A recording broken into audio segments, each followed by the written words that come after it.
मैंने सृष्टि किया उनकी कर्म और उनके स्वभाव के अनुसार जो जैसे कर्म करते हैं और जैसे जो जिस स्वभाव के होता है उस स्वभाव के अनुसार उसकी कर्म आचरण निर्णय होता है। किंतु वहाँ पर ब्राह्मण को क्या करना चाहिए? ब्राह्मण तो करे नहीं, ब्राह्मण के पुत्र ही ब्राह्मण होगा, क्षत्रिय के पुत्र क्षत्रिय होगा, शूद्र के पुत्र शूद्र होगा। जो ब्राह्मण के पुत्र यदि ब्राह्मण कर्म नहीं करे इसको ब्राह्मण कैसे माना जाए? ये लोग उदाहरण देते हैं, बोले गाय के बच्चा तो गाय ही होता है, बोलते कि नहीं बोलते? और वो एक बोलता है ना, गोत्र सकल गुण जीना, मतलब उसको गुण नहीं है लेकिन ब्राह्मण की पूजा होनी चाहिए। कभी गुलजार ने लिखा ब्राह्मण की पूजा करनी चाहिए, ब्राह्मण की पूजा ब्राह्मण से गुण होनी चाहिए। उसमें लिखिए मुझे सकल गुण ही ना, उसका गुण नहीं है, गुण गुण नहीं ब्राह्मण का वो अलग ब्राह्मण उसी के कर आचरण यदि नहीं है, आपके पिताजी डॉक्टर थे और आप डॉक्टर नहीं पढ़ा, आप इंजेक्शन कैसे दोगे? वो ये नहीं मान सकते, वो बोलते हैं भगवान ने बोला, मतलब स्वामी तुलसीदास जी की वाणी को ही नहीं कर सकते, मतलब वो लोग तर्क देते हैं, लड़ाई करते हैं, बोलते हैं स्वामी तुलसीदास जी ने क्यों कहा ये चीज़ की मुझे ही विप्र सकल पूजना। तो मैंने उनको फिर रावण को ही पूछो, वो भी तो रावण तो ब्राह्मण थे, रावण तो ब्राह्मण को तर्क मानते नहीं, मतलब बहुत। तो रावण के क्यों पूछते नहीं? रावण के अयोध्या साइड में है ना, बहुत अहंकारी है। नहीं, कोई कट्टरवादी है इसमें, वो भी हो सकता है गुणहीन, वो शायद उस समय कोई बाद में होता प्रक्षिप्त कर दिया से, लिख दिया से है। कुछ लोग जो है तुलसीदास नहीं देखा, बहुत लोग जो है वो लोग बाद में उसको वो क्या बोले जोड़ देते हैं और उसको प्रमाण मान ले, तो ऐसे थोड़ी होता है। भगवान ने तो लेकिन बोला ही, भगवान तो सीधे बोल रहे हैं। नहीं, गीता में जो बोल रहे हैं चातुर्वर्ण्यो मया सृष्टम गुण कर्म, गुण और कर्म की सर वो ही होगा है। स्वभाव यदि नहीं हो सत्वगुण से, ब्राह्मण किसलिए कहते हैं? ब्राह्मण के स्वभाव सत्वगुण होनी चाहिए ना, उसमें गुणहीना लिखने से और कोई अर्थ लगाना पड़ेगा है। नहीं, इसमें बहुत सारे तर्क दिए हैं कि फिर आप रावण को क्यों नहीं पूछते, आप इनको क्यों नहीं पूछते, ऐसा ही तर्क दिया है। तो फिर लेकिन वो स्वीकार नहीं करते, मतलब कैसे का वो लोग नहीं मानते, मतलब उनसे कितना भी बात करो नहीं, वो एक ही शब्द में अड़ जाए तो तर्क थोड़ी होगा। जैसे आपको याद है वो बिहार के प्रभु जी थे, जगन्नाथ जी में जब आप थे भक्ति सिद्धांत से जाकर प्रभु जी थे, वो मतलब अड़ने वाली बात है वो क्या। लेकिन देखो, और शब्द बोला जाता है देश काल पात्र समय के अनुसार कहा जाता है। तुलसीदास तो वो भी तो लिख दिया, स्त्री और के लिए इसको क्या बोले, पीड़न के, हाँ पीड़न के जो है पिटाई करो है, उसके लिए भी बहुत बवाल था। अरे कौन स्त्री के लिए कर रहे वो भी देखना चाहिए, सब स्त्री के लिए उन्होंने स्पष्ट किया है। तो गाय कहाँ जो वेदमाता गाय थी वो स्त्री थोड़ी, उसको उसके लिए भी थोड़ी वो पीड़न के योग्य थोड़ी है? कहाँ वेदमाता गायत्री है, कहाँ देवी पार्वती? तो पार्वती के मारो, यदि ये कहा जाए स्त्री तो पार्वती देवी क्या है, तो वो पीड़न के योग्य है क्या है? कहाँ देवी पार्वती है, सीता देवी है, जितने भी स्त्री जो है सब स्त्री के लिए नहीं कहा, जो दुराचारी ने उसके लिए कहा भाई, देश काल पात्र के अनुसार कहा जाता है, अकॉर्डिंग टू सर्कमस्टेंस सब स्त्री के लिए थोड़ी हो जाएगा। है? लिखते हैं पूजे विप्र सकल गुणहीना शूद्र न पूजो वेद प्रवीणा।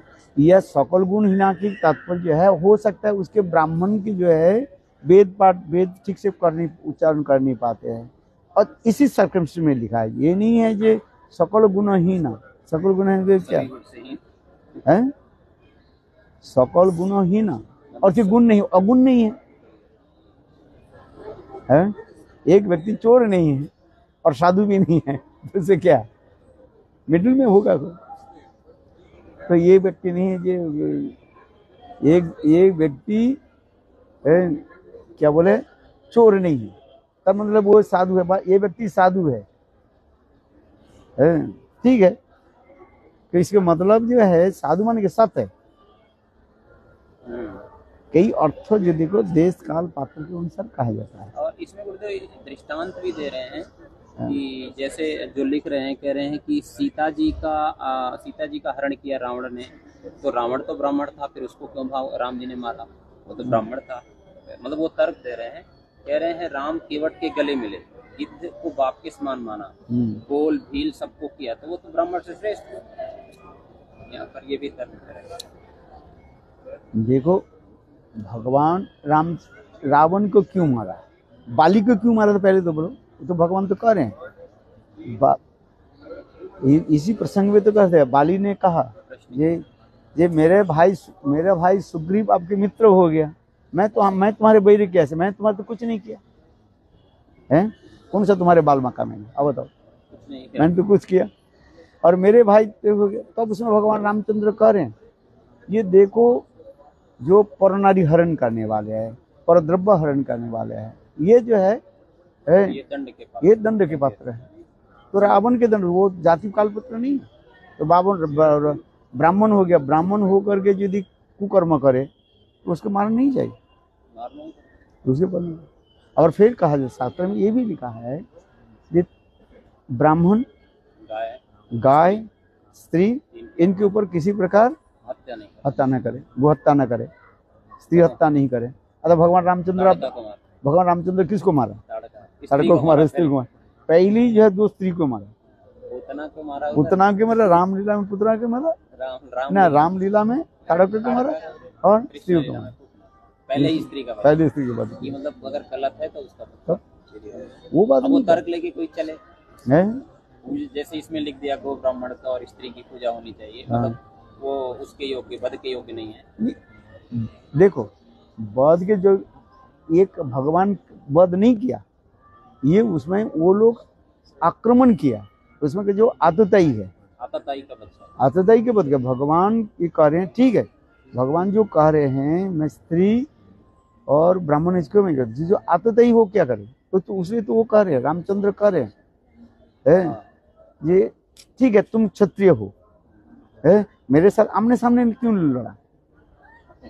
बाली कह रहे ना, बाली ने प्रश्न किया कि आप क्षत्रिय हो और मेरे साथ आमने सामने क्यों नहीं लड़ा? क्षत्रिय का धर्म तुमने कहाँ पालन किया? तो उस समय भगवान रामचंद्र कह रहे हैं देखो ये जो स्थान जो है इक्ष्वाकु वंश के ही है, सभी है। देखो उसमें रामायण में स्पष्टीकरण है। अभी जो है इक्ष्वाकु वंश के जो राजा जो है भरत है, और भरत के प्रतिनिधित्व के रूप में मैं जंगल में आया। देखो कितने सुंदर भगवान रामचंद्र तर्क दे रहे हैं। बाली जब कह रहे हैं ये यदि मेरे साथ युद्ध करना है, आप क्षत्रिय धर्म पालन नहीं किया, ये तो कह रहे जो हम क्षत्रिय धर्म पालन नहीं किया। बोले क्यों? ये क्षत्रिय के धर्म होता है आमने सामने युद्ध करना है, तो मेरे साथ आमने सामने क्षत्रिय को भी पीठ दिखाते नहीं है, और नहीं कोई युद्ध क्षेत्र में कोई भागने वाला उसके पीछे से मारते नहीं है। युद्ध के कुछ नियम होता है, तो हमें पीछे क्यों मारा? तो भगवान रामचंद्र कहने लगे देखो मुझे पता है तुम्हें शिव जी के द्वारा जो व्रत प्राप्त हुआ, तुम्हें कोई जो मारने के लिए आएगा और तुम उसको आधे बल, भगवान विष्णु भी आ जाए तुम उसको आधे बल ले लोगे, और तुम्हारे अपना है डेढ़ा है तुम मार नहीं पाएंगे, ये तो मुझे पता है। किंतु यहाँ पर ये विचार नहीं है। लेकिन जो अद्वितीय है, अद्वितीय के नहीं ये नहीं है वो भाग रहे हैं उसको स्वागत करें, उसके किसी भी पद के योग्य है, बस भगवान रामचंद्र ये 4 उदाहरण शिक्षा दे रहे हैं। तो उसमें जो है ये दिखा रहे हैं। तो भगवान रामचंद्र नियम का उल्लंघन कर रहे हैं। क्यों? भगवान रामचंद्र सदा सर्वदा मर्यादा को स्थापन किया है, मर्यादा पुरुषोत्तम भगवान। यहाँ पे उल्लंघन मतलब दिखाई नहीं देता हाँ। जो बाली का वध किया। नहीं, भगवान रामचंद्र कह रहे हैं मैं उल्लंघन नहीं किया, बोले तुम आतताई हो, लेकिन उसका वध सामने से नहीं किया ना। जैसे आतताई होने के नाते आतताई के सामने से युद्ध करने की जरूरत, किसी भी प्रकार से उसको वध करना है नहीं। लेकिन उसमें जब आप देखेंगे लक्ष्मण को रावण ने कहा था कि हमारा काम है केवल युद्ध जीतना, कैसे भी जीते, रावण ने बोला था लक्ष्मण को। तो राम जी ने उनको समझाया रावण को कि नहीं, हम क्षत्रिय हैं, हम कभी भी युद्ध नीति के विरुद्ध नहीं करते। ये तुम राक्षसों की प्रवृत्ति है कि तुम इसका वो करते वो तर्क नहीं। वो देखो उसमें जो रावण जो कर रहा है वो रावण दुष्ट है, अपने प्रतिष्ठा के लिए कर रहा है, उसमें कर रहे। भगवान तो उसके तो मार सकते थे, भगवान क्या वो क्या बोले हनुमान जी कह रहे ना, हनुमान जी ना अंगद जी कह रहे, मैं तो हम मार सकते, बोले ये काम तो भगवान के लिए रामचंद्र के लिए मेरा। जामवंत जी ने बोला, जामवंत जी मार सकते, जामवंत जी मार सकते।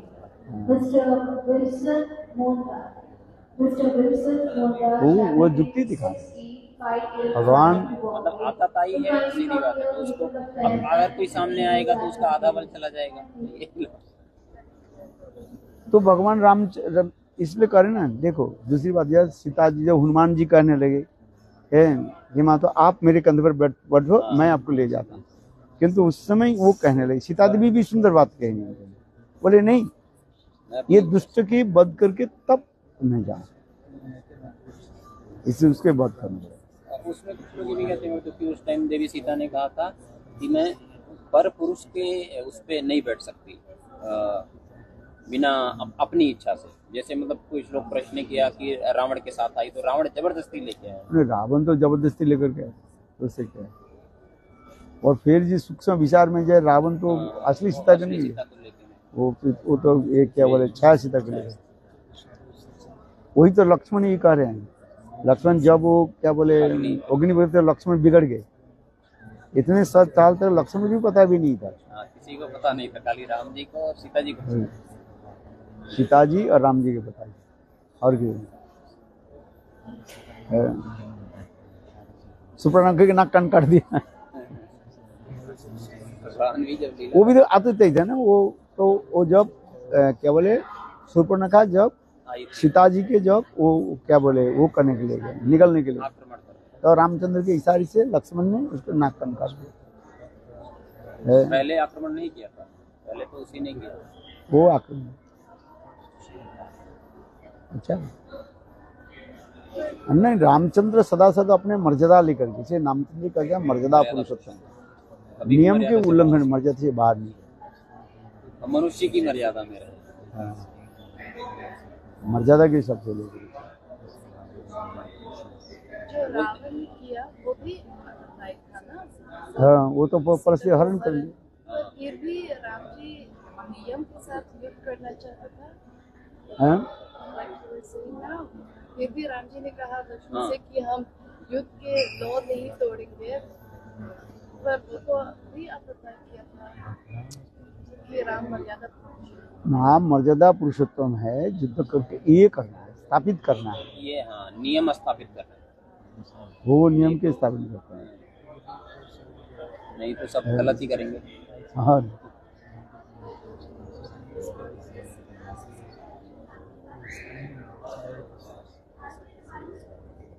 रामचंद्र ने क्या किया, वर्णाश्रम धर्म की स्थापना की और उसके ये करके दिखाया प्रॉपर तरीके से भाई के साथ है।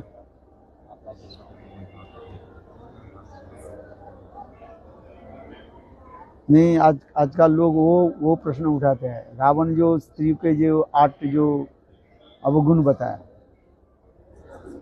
पढ़ा नहीं, रावण स्त्रियों के 8 अवगुण बताया, और रावण में है तो इसमें देखो रावण वो देखो, उसमें वो लोग उठाते हैं, बोले तुलसीदास ऐसे स्त्रियों के प्रति क्यों ऐसे कहा दिया। वो तो रावण कर रहे ना,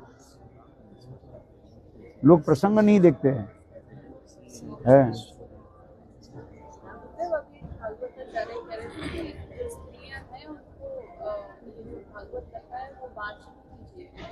हाँ,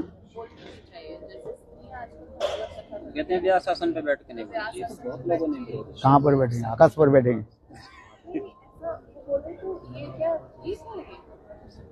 हाँ, वो जो बोल रहे ईशान्वित होकर के बोल रहे, जेलसी वाला।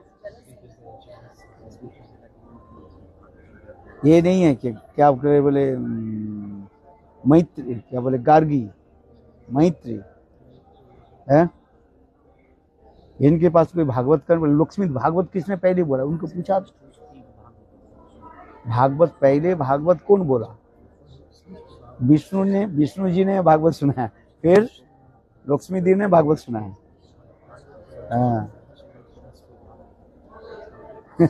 भागवत की कथा जो है तो लक्ष्मी देवी कहाँ बैठ करके भागवत, ऊपर में। भागवत व्यास के गद्दी पर जो व्यास को, व्यास में शब्द होता है विस्तार का। आज ये लोग क्या करते हैं, ये केवल अपने मनमानी ढंग से करते हैं, ईर्षान्वित होकर के लाभ पूजा प्रतिष्ठा के लिए। कोई योग्य है तो कर सकते हैं, उससे क्या है।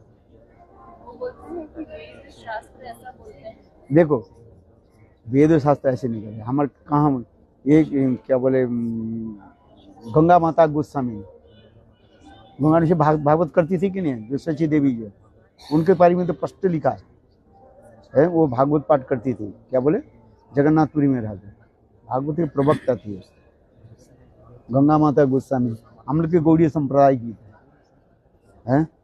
योग्य हो तो उसके लिए कोई ये नहीं है। इसके लिए कथा आ जाता है, क्या बोले, वीरचंद्र प्रभु के लिए कथा है। ये रावण दुष्ट है ना, ये तो बोल रहे। रावण ने कहा था महिलाएं साहसी तो हैं लेकिन अक्सर अपने बल का प्रयोग गलत जगह पे करती है, पहला। दूसरा, झूठ बोलती है, स्त्री अक्सर झूठ बोलती है क्योंकि अब पुरुष झूठ नहीं बोलते हैं, क्योंकि वो कोमल हृदय वाली होती है। सब झूठ बोलते हैं, अक्सर अपनों की बात छिपाने के लिए झूठ बोल देती है और बुराई का कारण बनती है। भागवत में ऐसी बहुत श्लोक है, बोले किसी के यदि परमार्थ भजन करना है, कभी स्त्रियों की विश्वास न करें। अंधकूप की क्या बोले, वो टिनाच्छित कुएं के भांति है, जो घास से ढका हुआ, घास के ढका हुआ कुएं। बोले स्त्री को कभी विश्वास न करें, उसमें स्त्री अग्नि है, जल जैसे करे, स्त्री और अग्नि के साथ तुलना दे रहे है। आग कब लहरी आ जाए आपके जला दे, कोई पता करिए है। बोले स्त्री तुमको कब फंसा देंगे कोई पता भी नहीं, किंतु सब स्त्री के नहीं कहा गया। किंतु विचार करना पड़ेगा ना, जो भजनशील स्त्री है वो उसके लिए थोड़ी कहा है। और ये भी तो कर रहे, स्त्री के लिए कहते हैं पंचकन्या नित्यं स्मरेत, प्रातः नित्यं स्मरेत है। तो अरे द्रौपदी, कुंती, तारा, अहिल्या, मंत्र, तो ये तो विकार है, तो सब स्त्री के लिए थोड़ी होता है। अलग अलग अलग अलग। और इधर भी करे, स्त्री को कभी विश्वास न करे। भागवत में तो कई श्लोक है, जथा तनाच्छित कूप कहा जाए। चाणक्य पंडित ने भी बहुत बोला है, चाणक्य पंडित ने भी बोला है। नहीं, भागवत में बहुत श्लोक है। कुटिला, वो क्या बोले, कोई है, मंथरा। तो इसके मतलब ना सब स्त्री के लिए कार्य है, अपराध बन जाता है। उसमें वो कार्य क्या बोले, नित्यानंद प्रभु ने कहा वीरचंद्र प्रभु को, ये तुम इससे दीक्षा ले लो, जानवी देवी से दीक्षा ले लो। नित्यानंद शक्ति जानवी देवी दीक्षा ले। वो उसमें वीरचंद्र प्रभु विचार करने लगे, ये स्त्री जाती है, इनसे मैं क्यों दीक्षा लेंगे है। एक नित्यानंद प्रभु के चित्र में आ रहा है, नित्यानंद प्रभु बार बार करने लगे तुम इससे दीक्षा लो है। अरे नित्यानंद के बेटा जो है, पुत्र जो है, आप नित्यानंद चित्र पढ़ा कि नहीं? नित्यानंद कितने विवाह किया? 2 गया है। एक है माँ जानवा देवी और वसुधा। माँ जानवा देवी के कैसे विवाह किया? ये जब शरीर छोड़ दिया, इनके सांप काट दिया था, ऐसे सांप नहीं गए, विरह रूपी सर्प में वो मूर्छित हो गई। तो सोचने लगे जे ये मर गई, तो उनके चिता में जब जलाने के लिए गए तो अब नित्यानंद प्रभु है वहाँ पर पहुंचे। नित्यानंद प्रभु कहने लगे यहाँ पर क्या हो रहा है? लोग सोचने लगे ये तो पागल है। नित्यानंद अवोधित थे ना, उनके बाल बिखरे हुए थे। नित्यानंद प्रभु यहाँ से घूम रहे। एक दिन मैं बोला था, तो इंग्लिश में बोला था सर। नित्यानंद प्रभु जब आए तो लोग कहने लगे ये तुम पागल है, यहाँ पर क्या करना है? मतलब नित्यानंद बताओ ना क्या हो गया? बोले एक महिला मर गई, एक लड़की मर गई। उस समय जो है माँ जानव दे है छोटी थी, 12-14 साल के, उस समय छोटी बोलते हैं। तो बोले मर गई, तो सांप काट दो। तो बोले नहीं मरी नहीं है, बोले मर गए। लोग कहने लगे, बोले अच्छा, बोले इसके साथ मेरा शादी करा दो। कौन बोल रहे हैं? नित्यानंद प्रभु बोले इनके साथ मेरे शादी करा दो, ये जीवित हो जाए है। उससे बोले अरे शादी करने भी होगा। हाँ, तो कुछ लोग बोले हो सकता है, देखो है ये तो मरते गई, यदि जीवित हो जाए।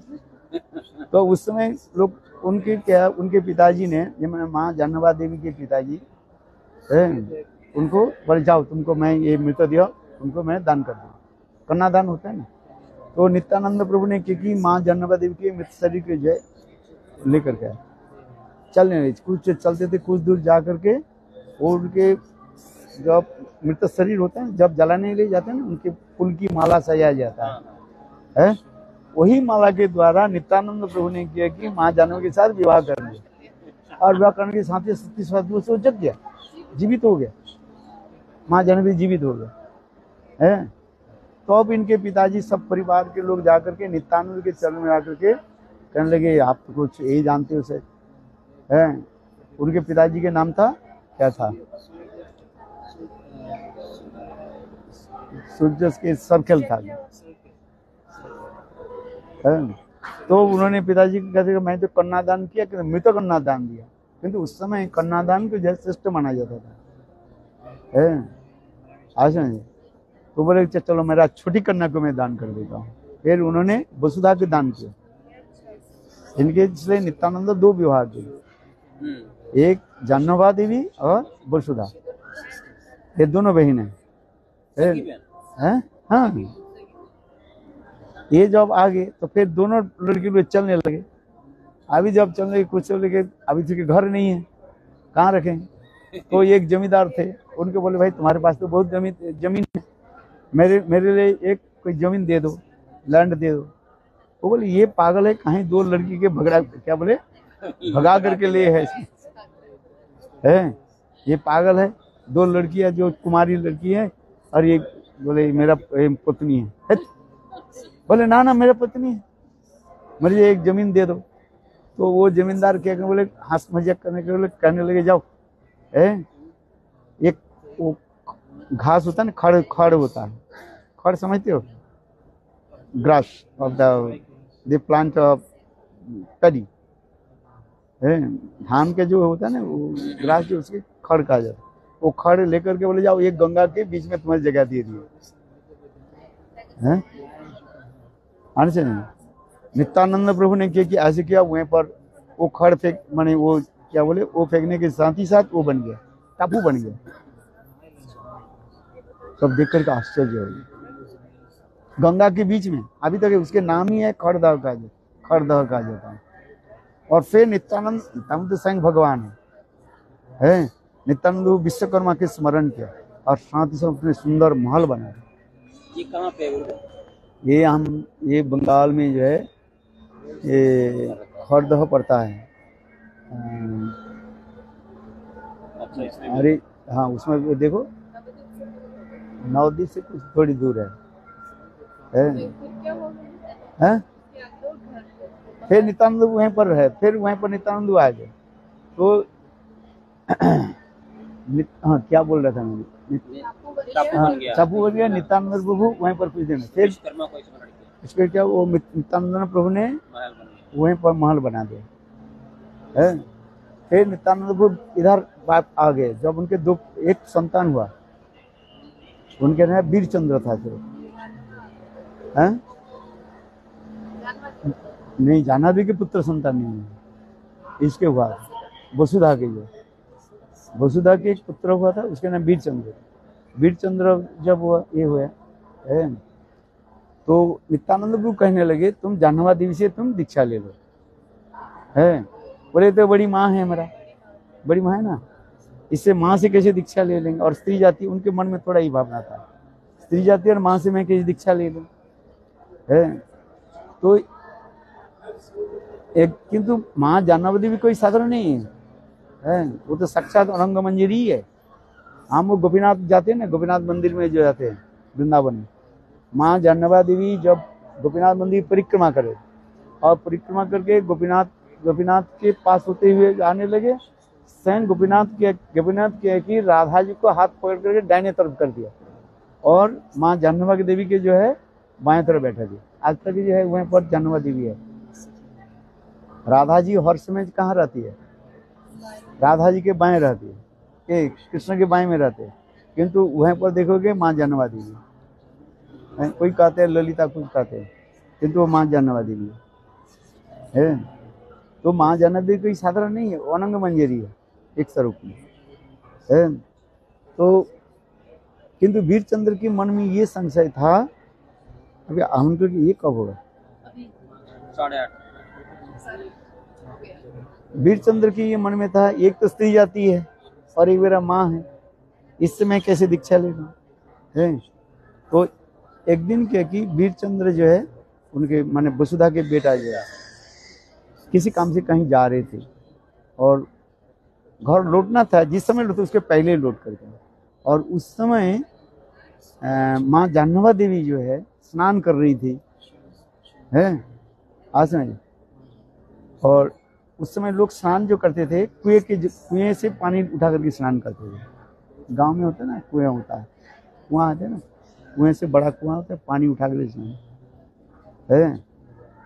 तो इतने समय जो है वीरचंद्र आ गए, बेटा तो है ही है, बेटा मान, किंतु उस समय वीरचंद्र था तो युवा था, है। तो युवा लड़के के पास सामने कैसे स्नान कैसे करेंगे, है।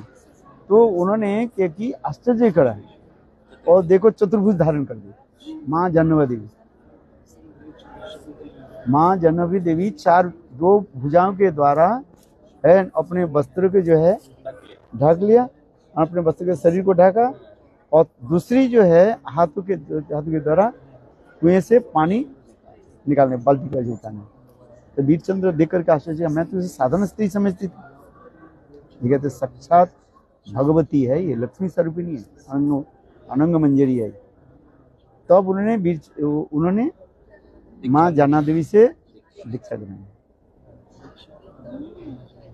ये है। आपने सुनाई थी हाँ, सुना तो समय क्यों नहीं है। ये फिर माँ जाह्नवी देवी उसमें जो भजन करती है ना, राधा कुंड की तट पर जो वहीं पर माँ जाह्नवी देवी राधा कुंड में ऐसे निष्ठा करके रहती थी। वो किसी पुरुष के दर्शन नहीं करते, केवल एकमात्र रघुनाथ दास गोस्वामी की सिर पर उन्होंने चरण स्थापित किया था। जैसे नित्यानंद प्रभु रघुनाथ दास गोस्वामी के सिर पर जैसे चरण दिया था, उसी प्रकार माँ जाह्नवी देवी भी नहीं रघुनाथ दास गोस्वामी भजन कुटीर है उधर राधा कुंड पर, और माँ जाह्नवी देवी के वहीं पर भजन कुटीर और उनके स्नान के स्थान है ना वहीं पर। माँ जाह्नवी देवी कोई साधारण स्त्री नहीं। माँ जाह्नवी देवी कब आई थी वृंदावन? हाँ, माँ जाह्नवी देवी कब आई थी? मेरे ख्याल से जब नित्यानंद प्रभु अप्रकट होने के बाद फिर इधर आई।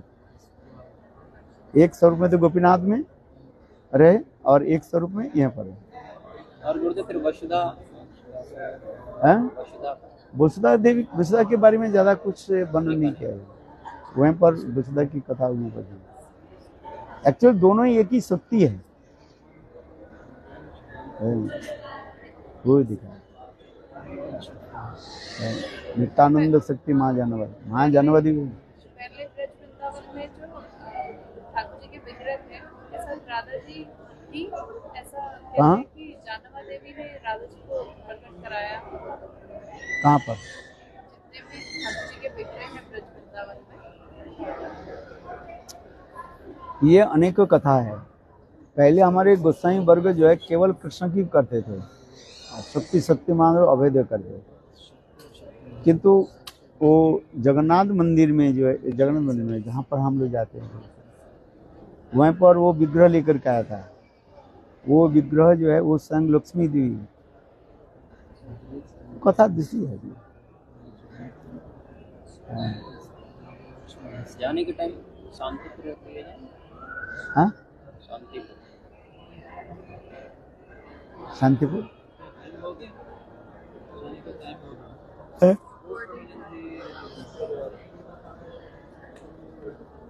पहुंचने के बाद